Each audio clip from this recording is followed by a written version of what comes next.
அஸ்ஸலாமு அலைக்கும் வரஹ்மத்துல்லாஹி தஆலா பரகாத்துஹு. அளவற்ற அருளாளனும் நிகரற்ற அன்புடனுமாகிய அல்லாஹ்வின் திருப்பெயரால் துவங்குகிறேன். அத்தியாயம் 2, வசனம் 16 முதல் 20 வரை.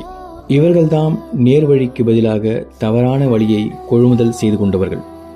இவர்களுடைய இந்த வியாபாரம் லாபம் தராது, மேலும் இவர்கள் நேர்வழியை அடையவும் மாட்டார்கள். இத்தகையோருக்கு ஒரு உதாரணம் நெருப்பை மூட்டிய ஒருவனின் உதாரணத்தை போன்றது. அந்த நெருப்பானது அவனை சுற்றி ஒளி வீசும் போது அல்லாஹ் அவனுடைய ஒளியை பறித்து விட்டான். இன்னும் அவன் பார்க்க முடியாத கார் இருளில் அவனை விட்டுவிட்டான். அவர்கள் செவிழர்களாக, ஊமைகளாக, குருடர்களாக இருக்கிறார்கள். எனவே அவர்கள் நேர்வழி பக்கம் மீளமாட்டார்கள்.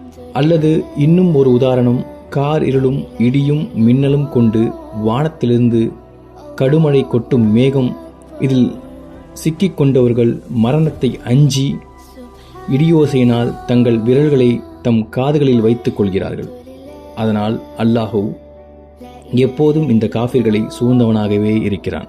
அம்மின்னல் அவர்களின் பார்வைகளை பறித்துவிட பார்க்கிறது. அம்மின்னலானது அவர்களுக்கு ஒளி தரும் போதெல்லாம் அவர்கள் அதன் துணையோடு நடக்கிறார்கள். அவர்களை இருள் சூழ்ந்து கொள்ளும் போது வழி தவறி நின்று விடுகிறார்கள். அவர்களுடைய கேள்வி புலனையும் பார்வையும் போக்கிவிடுவான். நிச்சயமாக அல்லாஹ் எல்லாவற்றின் மீதும் பேராற்றல் உடையவன்.